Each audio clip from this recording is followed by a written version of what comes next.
President Suk-yeol returned home earlier this morning from a 6-day Southeast Asia tour, which he wrapped up in Bali late Tuesday night. Just hours before he left, he managed to squeeze in a sideline meeting with Chinese President Xi Jinping, the first face-to-face between the two. Our editor-in-chief Moon Connyoung is part of the president's travelling press pool and files this report. Once again, I express my condolences to the bereaved families of the victims of a recent accident in Seoul and send my heartfelt words of support to those injured. 얼마 전 서울 이태원에 있었던 이 참사에 대해서 애도를 표현해 주셔서 감사드립니다. The first in-person meeting between President Yoon Suk-yeol and Chinese President Xi Jinping began on a softer note, with the men expressing grief over those affected by a recent crowd crush in Seoul that led to the death of 158 people.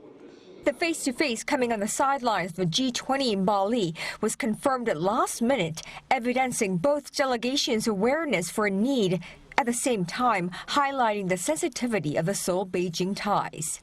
The first summit between the leaders of the two countries since December 2019, the tete-a-tete was little more than a get-to-know session, lasting 25 minutes, but with much writing on, considering the geopolitical situation in the region. 우리 정부의 외교 목표는 동아시아와 국제사회의 자유, 평화, 번영을 추구하고 기여해 나가는 것입니다. 그 수단과 방식은 보편 가치와 국제 규범에 기반하고 있습니다.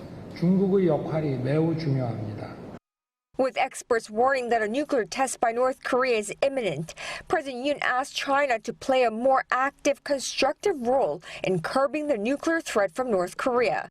In response, Xi called for better inter-Korean relations, saying he was willing to support Yoon's aid for denuclearization offer if the North accepts it.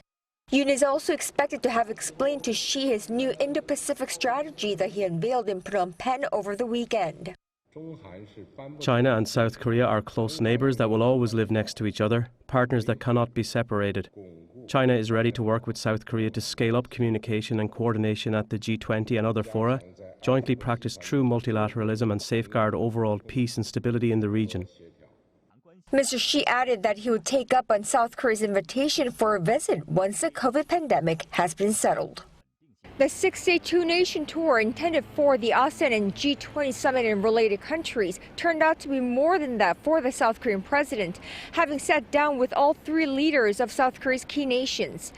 Now, with key takeaways to materialize, more summit diplomacy awaits President Yoon back home, with several heads of state visiting this country in the next few days. Moon Connyoung, Arirang News.